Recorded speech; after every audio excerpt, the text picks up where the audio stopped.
Chapter 4 of Pride and Prejudice, by Jane Austen. Chapter 4.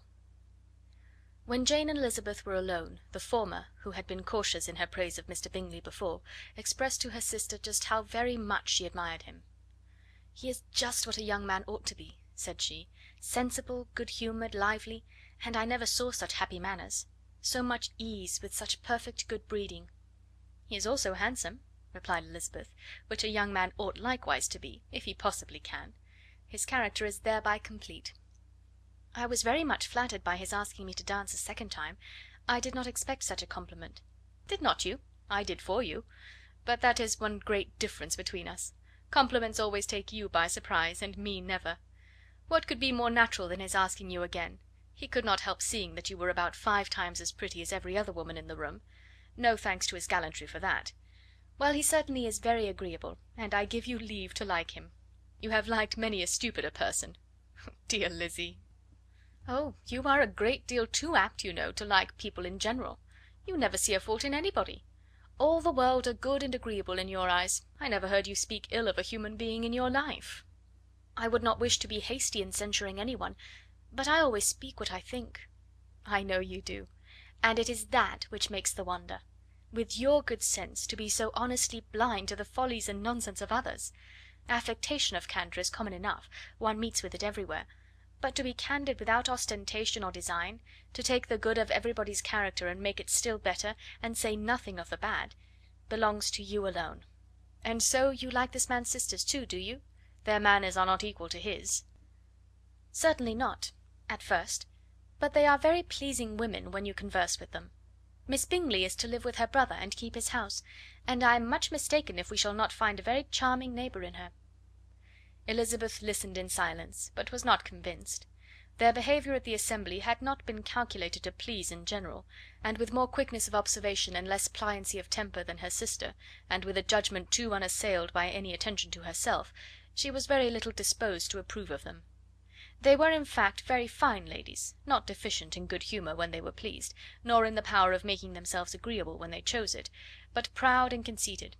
They were rather handsome, had been educated in one of the first private seminaries in town, had a fortune of £20,000, were in the habit of spending more than they ought, and of associating with people of rank, and were therefore in every respect entitled to think well of themselves and meanly of others.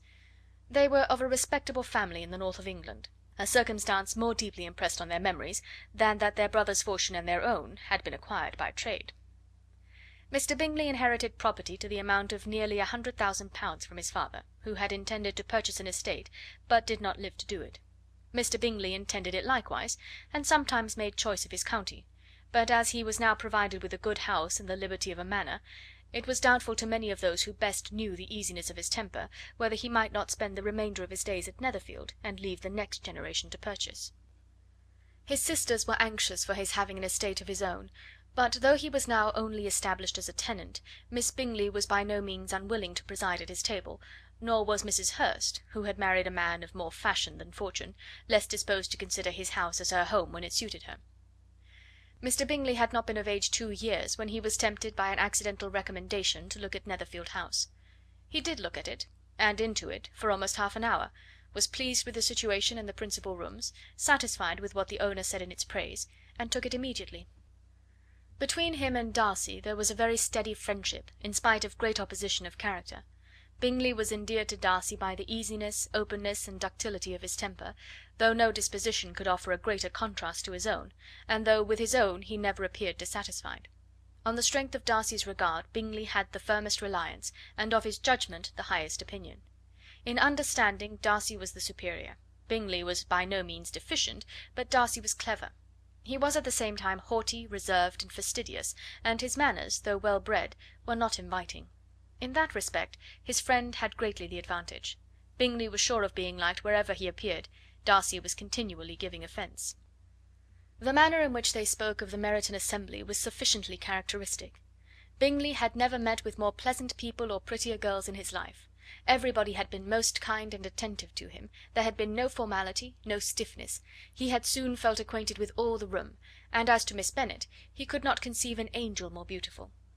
Darcy, on the contrary, had seen a collection of people in whom there was little beauty and no fashion, for none of whom he had felt the smallest interest, and from none received either attention or pleasure.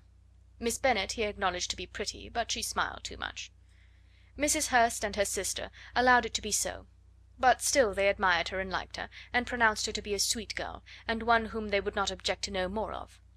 Miss Bennet was therefore established as a sweet girl, and their brother felt authorized by such commendation to think of her as he chose.